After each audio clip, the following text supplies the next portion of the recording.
आपण पाहत आहात EDTV, बातमी अशी जिच्यावर तुम्ही ठेवणार विश्वास। आज देशात काय घडतंय या बातम्या लोकांच्यापर्यंत मोठ्या प्रमाणात पसरत नाही, येत नाही।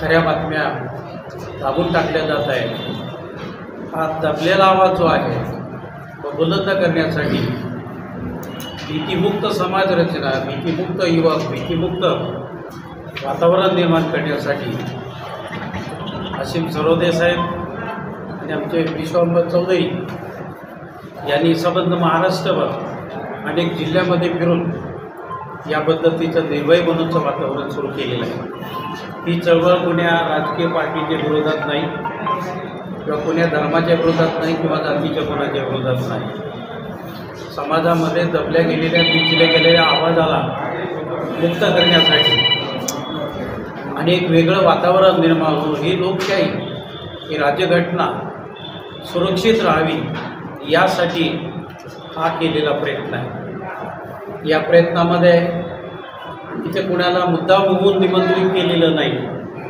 स्वतःहून मंडळी उपस्थित झालेले आहेत। प्रत्येक जिल्ह्यात लातूरला या पद्धतीचं अभियान झालं। अनेक जिल्ह्यांमध्ये निर्भय मनोच्या सभा होत आहेत।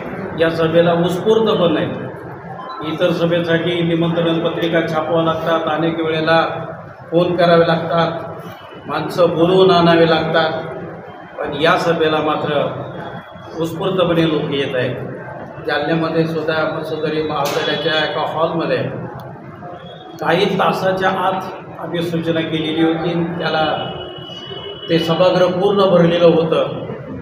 रसिकांना ऐकायला जागाही शिल्लक नव्हती। हा एवढा उदंड प्रतिसाद लोकांच्याकडून आहे। जे लोकांच्या मनातल्या प्रश्नांना, लोकांच्या मनातल्या संवेदनांना, लोकांच्या मनातल्या विचारांना ठामपणे लोकांच्या समोर, माध्यमांच्या समोर, जनतेसमोर मांडण्याचा प्रयत्न या निर्भय बनो अभियानातून आहे। आपण माध्यमांनी सुद्धा एवढ्या मोठ्या प्रमाणात उपस्थित येऊन भारतीय लोकशाही जिवंत ठेवण्यासाठी पुन्हा पाकळी या पद्धतीचा सहभाग आपला या ठिकाणी नोंदवलेला आहे।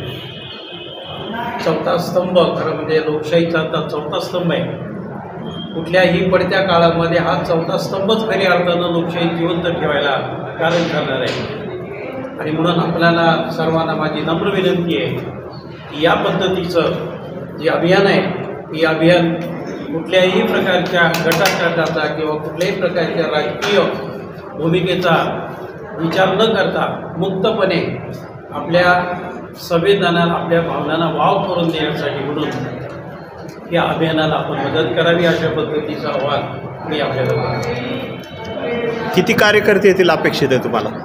2-1000 लोक येतील अशा पद्धतीची अपेक्षा। व्यासपीठावर कोण कोण असेल?